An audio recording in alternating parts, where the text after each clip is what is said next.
Hey Vision Chasers, it's Dr. Bird here with another social studies lesson for you today.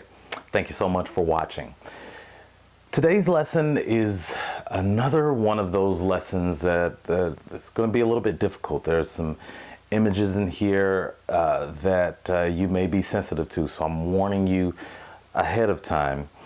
But this is one of those lessons that may seem unbelievable in the sense that once it was largely accepted that so many people engage in activity that is simply wrong. To take something that doesn't belong to you is wrong. And the topic of today's lesson is imperialism. And the definition of imperialism is simply this. It's a bigger, more developed country basically taking over a smaller, less developed country. And this happened on a grand scale. And we're going to talk about in this lesson from the early 1800s up until World War I.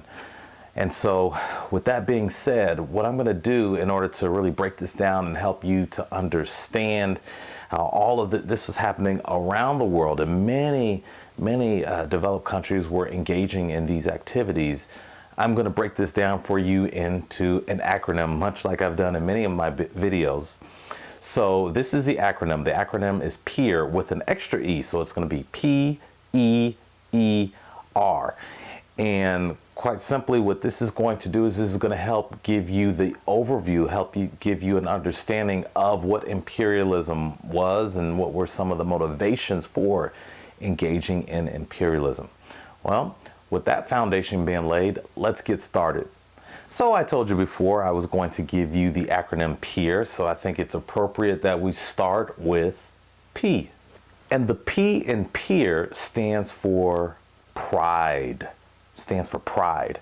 And what I want you to know, ladies and gentlemen, is that there is absolutely nothing wrong with you taking pride in the things that you do. For example, many of you watching this are students. There is absolutely nothing wrong in taking pride in your work. As a matter of fact, I preach that to my students each and every day. Take pride in your work, complete it to the best of your ability, and most of all, turn it in on time. But for the sake of this lesson, this is the definition of pride that we're going to use. An overly high opinion of one's own importance that also leads to a sense of superiority over others. Do you know anyone like that? Hopefully you don't. And hopefully it's not you. I'm just kidding. This kind of pride is very inward focused, and it could definitely lead to some problems if it is acted upon. So this pride, it led to a lot of people feeling very patriotic, very loving their country, believing that their country was better than anyone else's. And so you had all of these countries during this time, they were competing with each other for supremacy because each country felt that they were better than the next country. This would turn out to be a negative thing for less developed countries. And unfortunately, at this time, Africa was filled with many countries that were not as advanced as other countries around the world. Additionally, in Africa, there were a lot of natural resources that many other bigger and developed countries took an interest in because they knew that they could use those resources in order to make more money. So these bigger countries, if you look at this map here, so these bigger countries, they just rushed to Africa to lay claim to land that had already belong to other peoples. Understand this, that these countries, they already had governments in place, and once these bigger developed countries arrived, they basically overthrew those governments and took control of the land. As a matter of fact, there was so much competition that so many countries were angling for control of Africa. They actually had a conference. It was called the Berlin Conference of 1884. Or there were countries from around the world where they got together in Berlin to meet and to discuss the rules that should go along with laying claim to African land. And really, I don't have a whole lot of time to really get into it. Perhaps I'll do another lesson about it, but just understand what that looks like. Many of these European countries, representatives from their governments are in this room. And mind you, there is no one, there's no African in this room. And so these other European country leaders, they're discussing how Africa is going to be divided up. And it's sad, but it is true. This actually happened. So long story short, at this conference, these leaders were able to develop rules that everyone would agree to, so the competition for these African lands wouldn't lead to war between these countries. So again, it was a matter of pride to be able to say that our country is the best. We control all these territories. And I want to look at Great Britain's empire as an example. Take a look at this map here. And you'll notice that Great Britain has a lot of control of territories across the world. Now, what do you think they're going to need in order to defend this huge empire? Not an air force. You are going to need an army, but you're going to definitely need something else if you're going to have territory spread out this far. Can you guess what it is? Yes, it is a navy. You're going to need a navy in order to defend all this territory. So Great Britain was ahead of the game. They understood the importance of having a navy, and they were very prideful when it came to their navy. Now, the British Royal Navy, they adopted what was called the two-power standard, and this required the British Navy to be at least as strong as the next two largest navies combined. And as a result of the two-power standard, Great Britain was able to spread well beyond the homeland and really have tight control over their territories around the world. And so here's the negative thing about this, because when we talk about pride, other countries, when they see what Great Britain was doing, when they see them building up their navy, expanding their empire, their pride is going to kick in and tell the political leaders that, hey, we need to do the same thing. We need to build up our military so that we can match what they're doing. And unfortunately, that is going to lead the world to war. And I've done a lesson about that, and I'll link to it at the end of this video. So that was P. The first E is going to be exploratory. Exploratory. Imperial nations, simply put, imperial nations or their citizens wanted to explore this new territory that was unknown to them, but home to others. And so when these people came back, they were heroes. Let's take Sir Henry Morton Stanley, for example. He went on numerous expeditions to help other people and create transportation routes in Africa. He is most known for locating another famous explorer who we'll talk about a little later. So these exploratory missions were able to pave the way for economic gains, because what they would do is they would map the territory, find out what were the navigable water routes to ship natural resources to other markets. And they would also facilitate other countries to lay claim to foreign territory. And so they were treated as if they were superheroes because they went into the dark unknown and they came out alive to tell their story. Aside from Sir Henry Morton Stanley locating another famous explorer, he is also known for his work with King Leopold II of Belgium and his work in the Congo in Africa. And because of what he did, because of how he helped King Leopold II, history is not very kind to him. And what you are seeing on your screen here is a picture of a statue of Sir Henry Morton Stanley. And yes, your eyes do not deceive you. This statue is lying on the ground.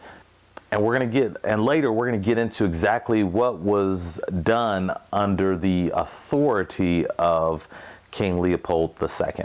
So that was the first E. So we've gone through P, pride. We've gone through the first E, exploratory. And now we're going to move on to the second E, which is ethnocentrism. Ethnocentrism.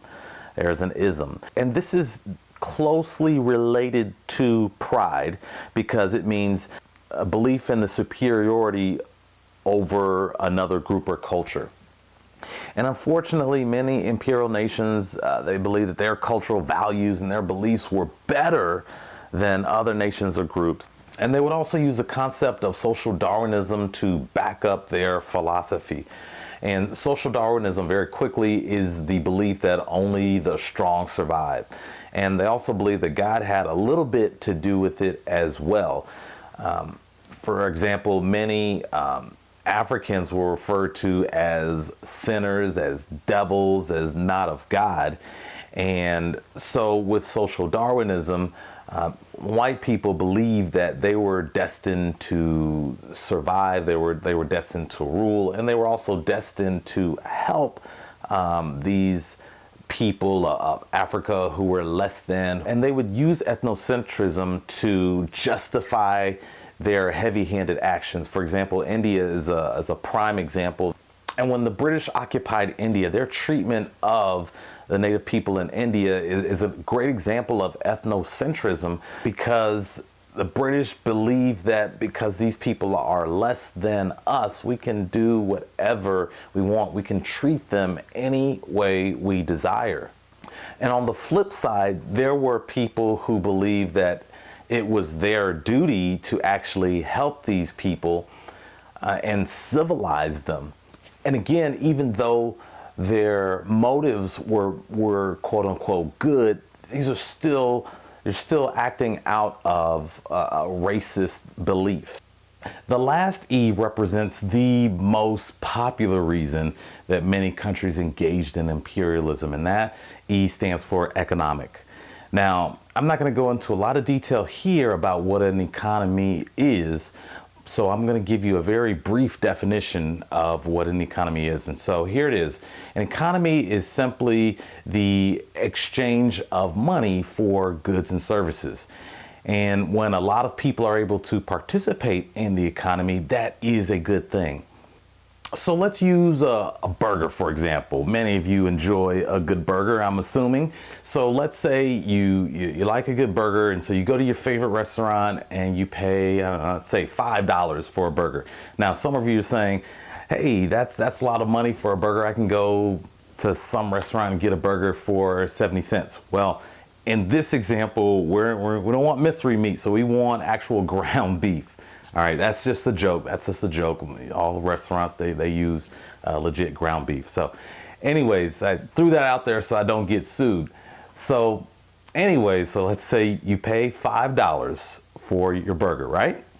There's a point to this. So you pay $5 for the burger, and what's associated with the cost of that burger, there's a lot of things. That money, that $5 goes a long way. So part of that $5 goes towards paying the staff who work at the restaurant.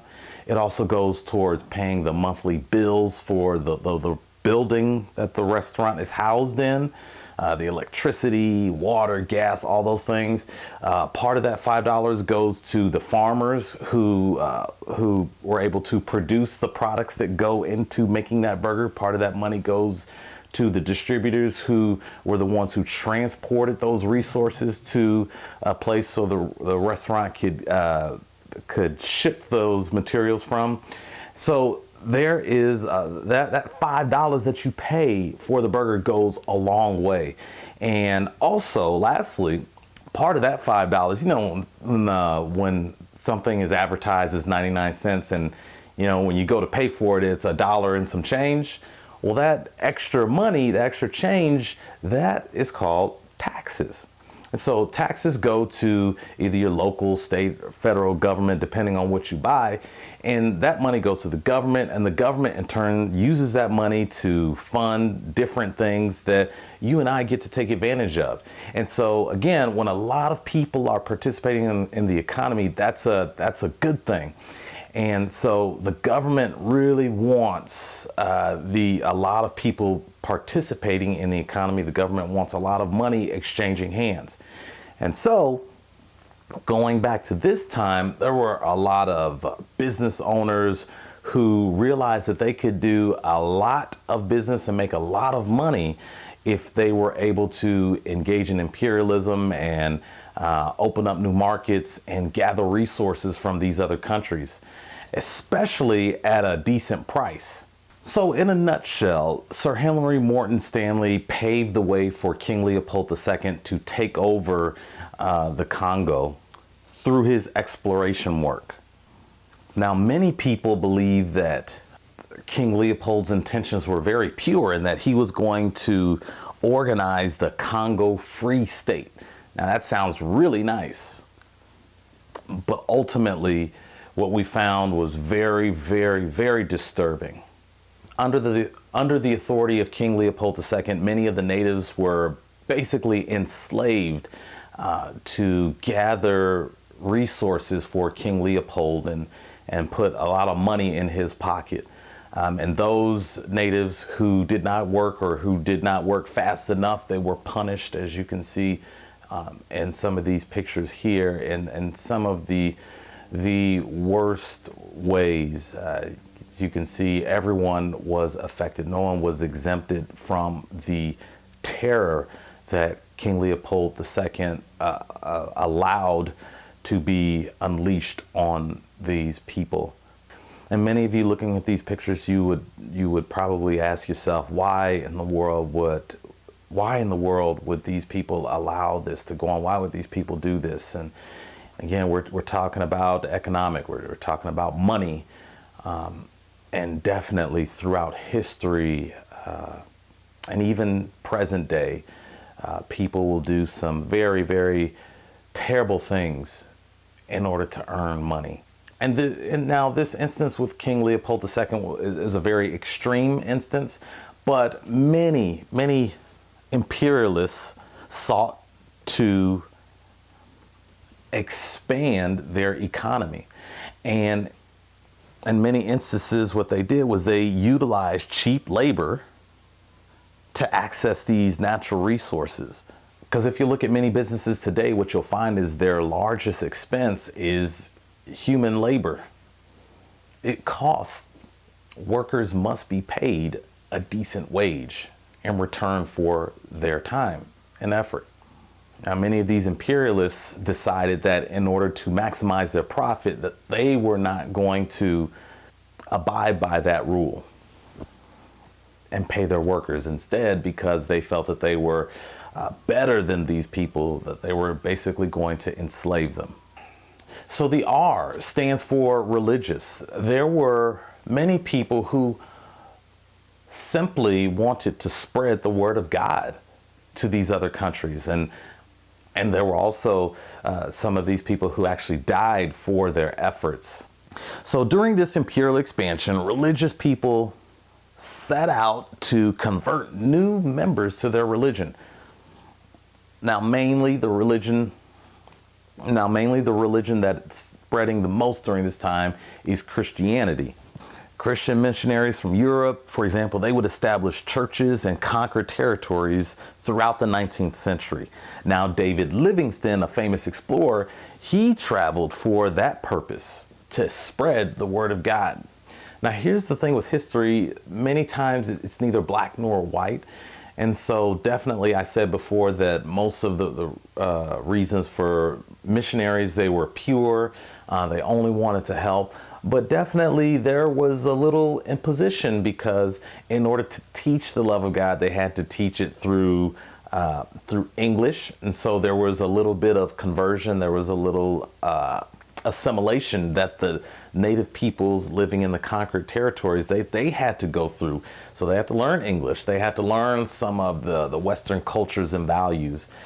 And that is, perhaps you don't feel good about that. Perhaps that is something that you'd like to debate and argue that, hey, their intentions weren't pure because they sought to totally change who these people were. by teaching them a different religion. And that is totally debatable, and that's fine for you to think that. Again, my goal in teaching is to give you the facts and let you make up your mind. Well, there it is, ladies and gentlemen. I've given you some of the main reasons why countries engaged in imperialism, especially during the 19th century. I do hope you enjoyed that lesson. I hope that it was very informative. Additionally, there is a worksheet available for download to help further your understanding of the motivations for imperialism. I do thank you so much for watching, and until we meet again, please keep chasing the vision. Bye.